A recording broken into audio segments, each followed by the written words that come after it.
বিষয় আপনাদেরকে অবহিত করব সেটা হচ্ছে যে গত 1 মার্চ 2025 খ্রিস্টাব্দ সন্ধ্যায় মোহাম্মদপুর থানাধীন লালমাটিয়া হাউজিং সোসাইটির বয়েজ হাই স্কুলের সামনে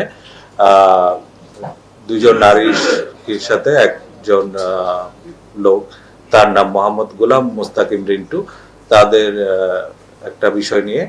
তো ওই দিন সন্ধ্যার সময় আমরা যেটা জানতে পেরেছি, দুজন ভদ্রমহিলা তারা রাস্তায় দাঁড়িয়ে চা খাচ্ছিলেন। একটা পর্যায়ে ধূমপান ইস্যুকে কেন্দ্র করে এই গোলাম মুস্তাফা রিন্টু যিনি, তার সাথে বাকবিতণ্ডা হয় এবং এক পর্যায়ে গোলাম মুস্তাফা রিন্টু মহিলাদেরকে কিছুটা অবদস্থ করে এবং এই প্রেক্ষিতে ওদিন যে যার যার মতো অবস্থায় চলে যায়।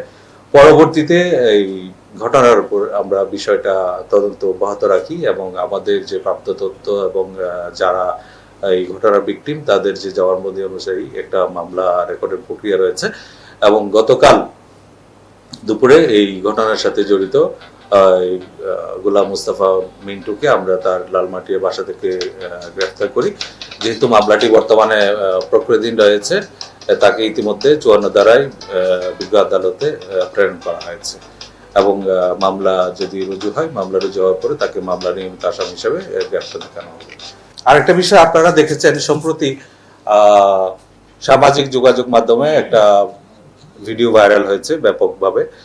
সেই ভিডিওতে আমরা দেখেছি একজন লোক রাস্তায় অবস্থান করা কিছু নারীদের প্রতি খুব বাজেভাবে আচরণ করছিলেন এবং এই নারীদেরকে শারীরিকভাবে তিনি হেনস্থা করেছিলেন এবং শুধু তাই না, এই হেনস্থার পাশাপাশি এই ঘটনাটা ভিডিও করে সামাজিক যোগাযোগ মাধ্যমে ছড়িয়ে দিয়েছিলেন, যার মাধ্যমে আমাদের এই বিষয়টা দৃষ্টিগোচর হওয়ার পর থেকে ঢাকা মেট্রোপলিটন পুলিশ বিষয়টা নজরদারির মধ্যে রেখেছিল এবং সেই প্রেক্ষিতে এই ঘটনার সাথে যিনি জড়িত মোহাম্মদ রাসেল হোসেনকে গতকাল DB cyber crime unit Motijheel এলাকা থেকে গ্রেফতার করে এবং এই ঘটনায়ও তার বিরুদ্ধে আইনগত ব্যবস্থা প্রক্রিয়াধীন রয়েছে। এবং এই ঘটনাটার সংগঠনের সময় ছিল 29শে আগস্ট। এই 29শে আগস্ট এই ঘটনা সংগঠন করার পরে এইটাই রেকর্ড করা হয় এবং ইচ্ছাকৃতভাবে এই নারীদেরকে হেয় করার জন্য এটা সামাজিক যোগাযোগ মাধ্যমে ছড়িয়ে দেওয়া হয়েছিল। আর তৃতীয় যে বিষয়টা আমি আপনাদের সামনে উপস্থাপন করছি সেটা হচ্ছে গতকাল সকালবেলা বনানীতে আপনারা জানেন একটা সড়ক দুর্ঘটনা সংঘটিত হয়। এই ঘটনাস্থলেই একজন পোশাককর্মী নিহত হন এবং আরেকজন পোশাককর্মী গুরুতর আহত হন। এই ঘটনার প্রেক্ষিতে গার্মেন্টস কর্মীরা রাস্তা অবরোধ করে রাখেন এবং সারাদিন এর পুরো ঢাকা মহানগর এলাকায় থাকে।